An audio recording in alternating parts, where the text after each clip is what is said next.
سورة ياسين لما قلتها بالطريقة دي، وكانت الطريقة دي طريقة الشيخ محمد أبو بكر، عايزة أقول لكم إنه اتحققت معجزة في حياتي من أول مرة. حاجة كانت مستحيلة وكنتش قادرة أتخيل إنه ممكن تتحل في يوم من الأيام. لكن أنا هحاول ما أطولش عليكم في الفيديو وأوصل لكم الفكرة بتاعت الشيخ بالطريقة اللي قالها. وهو قال عشان يعني للأمانة، قال تقرأ سورة ياسين بالشكل ده ليلة الجمعة، تكون في خلوة بينك وبين ربنا، تقوم تصلي ركعتين قضاء الحاجة، ثم تقرأ سورة ياسين بالشكل ده.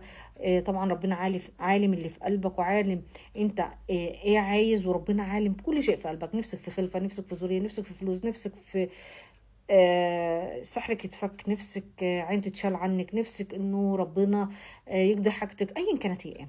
كل اللي هتعمله ان انت هتروح بعد ما تصلي صلاه الحاجه وتبدا تقرا سوره ياسين بالشكل ده. وانا هثبت لكم الادعيه في كومنت مثبت، يعني اول ما تدخل على الكومنتات هتلاقيني مثبته لك الكومنت، وان شاء الله هتلاقي الادعيه كامله. عشان ما اطولش عليكم، اول حاجه بعد ما تصلي صلاه الحاجه وتكون متوضى طبعا وضوء صحيح، يعني وضوء مظبوط زي سيدنا محمد ما كان بيتوضى. بعد كده هتقرأ سورة ياسين الآية رقم 2، والقرآن الحكيم هتكررها، يعني تقول ياسين والقرآن الحكيم هتكررها 7 مرات. وبعد كده هتكمل قراءة السورة كاملة. وانت بتقرأ السورة كاملة، أول ما توصل عند الآية 9 اللي هي فأخشيناهم فهم لا يبصرون، هتبدأ تقول يا من هو اللهم يا من نوره في سره وسره في خلقه، أخف عني أعين الناظرين وقلوب الحاسدين والبالغين، وأحفظني كما حفظت الروح في الجسد، إنك على كل شيء قدير. تقولها مرة. طيب كذلك تقدير العزيز العليم الآية رقم 38، أول ما توصل عندها هتكررها 14 مرة، وهتقولي الدعاء ده بعد ما تكررها 14 مرة: والله قادر على من عالما بحالي وغنيا عن سؤالي وقادر على كشف قربي وقضاء حوائجي. وبعديها أول ما توصل سلام قول من رب رحيم، هتكمل طبعا قراءة القرآن، قراءة السورة. هتوصل عند الآية 58 هتقولها 71 مرة سلام قول من رب رحيم، بس هي دي. هتقول رب رحيم قادر أن يرحم عبده من ما نزل به أو ألم، سبحانه قادر رحيم قاهر على أن يغير المكتوب بفضله، وقوته بسره مكنون في قوله يمحي الله ما يشاء ويثبته وعنه أم الكتاب. وبعد كده هتبدأ تقرأ الآية رقم 81. أول ما توصل عند وهو الخلاق العليم هتوقف وتقول والله قادر على أن يأتي بالفرج العظيم ويفك كروبنا وكروب المكروبين ويقضي حوائجنا وحوائج السائلين 3 مرات. وبعدين هتقول بلى هو الخلاق العليم، وتكمل وتوصل للآية رقم 82 اللي هو إنما أمره إذا أراد شيئا أن يقول له كن فيكون. هتفضل يعني هتوقف هنا وتقول 11 مرة اللهم يا مكنون الأكوان وكاشف الكروب أقضي حاجتي وأكشف كربي ويسر المكنون في قولك كن فيكون. طبعا بعد ما تخلص خالص هتكمل وتختم خلاص سورة ياسين، وهتصدق هتبدأ تقول إيه؟ نص التشهد اللي هو اللهم صل وسلم وبارك على سيدنا محمد، اللهم اللي هو اللهم صل على محمد وآل محمد كما صليت على إبراهيم وعلى آل إبراهيم إنك الحميد المجيد، اللهم بارك على محمد وآل محمد كما باركت على إبراهيم وعلى آل إبراهيم إنك الحميد المجيد. وترفع إيدك إلى رب العالمين تدعي له باللي جواك. أول حاجة هتبدأ تقول الدعاء، طبعا أي دعاء عايز ربنا يستجيب لك منه بسرعة تقول إيه؟ اللهم انت قلت وقولك الحق ادعوني استجيب لكم اني قريب اجيب دعوه الداعي اذا دعاني. طبعا هتبدا تدعي وتخلص الدعاء اللي انت عايز تقوله بالطريقه اللي تعجبك. كده كده ربنا عارف اللي في قلبك من غير ما تتكلم، حتى لو بكيت من غير ما تتكلم.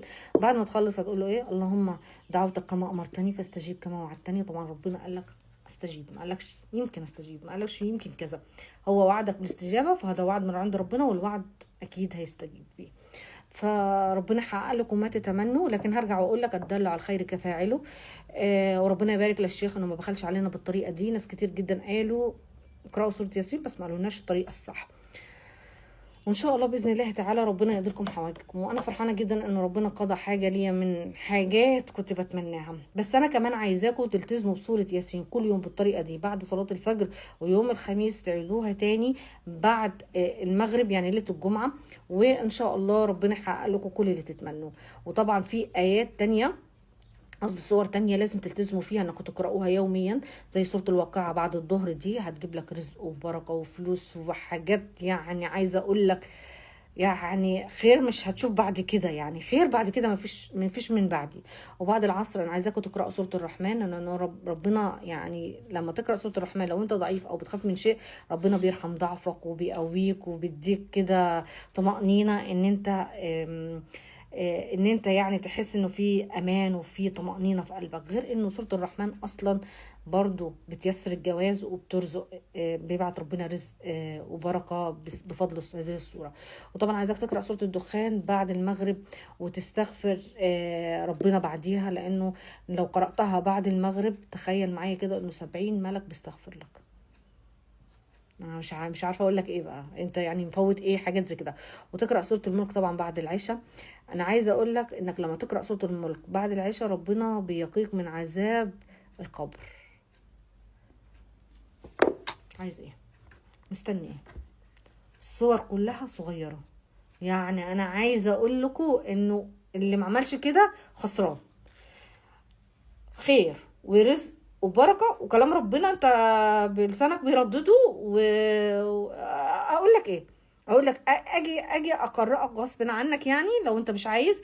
واحسن ما تروح تلف دي مسحور لي انه بوقف الحال، وتروحي للدكتور ده انا مش عارفه اخلف، وتروحي للدكتوره دي قصدي للشيخ ده اعمل لي حاجه عشان اتجوز، واروح لدي عشان ربنا يجعل فيا القبول، وانا طول نهاري ماسكه السبحه ومش عارفه. واصلا الصور دول موجودين فيها حلول من كل شيء.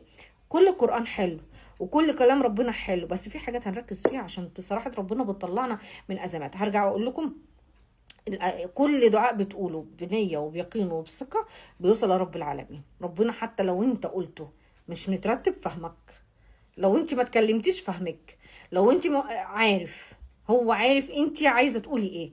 ده ربنا مطلع على القلوب وربك رب قلوب. فهرجع اقول لكم ربنا يكرمكم، ربنا يرزقكم، ربنا يديكم، ربنا يرضيكم، ربنا يبعد عنكم اي شر، ربنا يفتحها في وشكم. يا رب يرزق كل واحده، يا رب الزوج الصالح تقنكي، يا رب يرزق كل واحد فلوس قد الدنيا كده يتعب من كتر العد وما يخلصوا. وربنا يهدي كل واحد ويصلح حاله يا رب، ويصلح حال ولادنا ويكرمنا ويرزقنا ويبارك لنا ويفك ديونكم. يا جماعه ذكر يوم الجمعة ده اللي أنا دايما بعمل لكم إياه وبفكركم بيه، أنا عايزة أقول لكم بفضلكم من بعد رب العالمين وبفضل الذكر ده أنا ربنا فكرني. إحساس حلو لما يبقى معاك فلوس بتاعتك مش بتاعت حد تاني هتروح تسلكها. فأنتوا بتفوتوا إيه؟ فوتوش فيديو من اللي بقول عليه. والحمد لله أنا رجعت بالسلامة أصور ليكم. يعني أنتوا متخيلين أنا بقالي قد إيه؟ بقالي كتير جدا ما صورت الصح. وطبعا تفاعل واقع في القناة، بس عادي يعني مش مشكلة، ربنا قادر يقومه من تاني عشان خاطر يعني الصحة يعني تستاهل، والله تستاهل. فأنا كده ملكوش حجة عندي، حاجات عرفتها وطلعت قلت لكم عليها. انتوا بقى ما تبخلوش على غيركم، تدلوا على الخير كفاعله، وتدعوا لي دعوة حلوة انه ربنا يصلح حالي ويرزق بنت الزوج الصالح. اصلا احنا ما حلتناش حاجة غير الدعاء، والدعاء بغير الأقدار. واسعى يا عبد، واسعى يا عبد، وان شاء الله ربنا يديك على قد سعيك.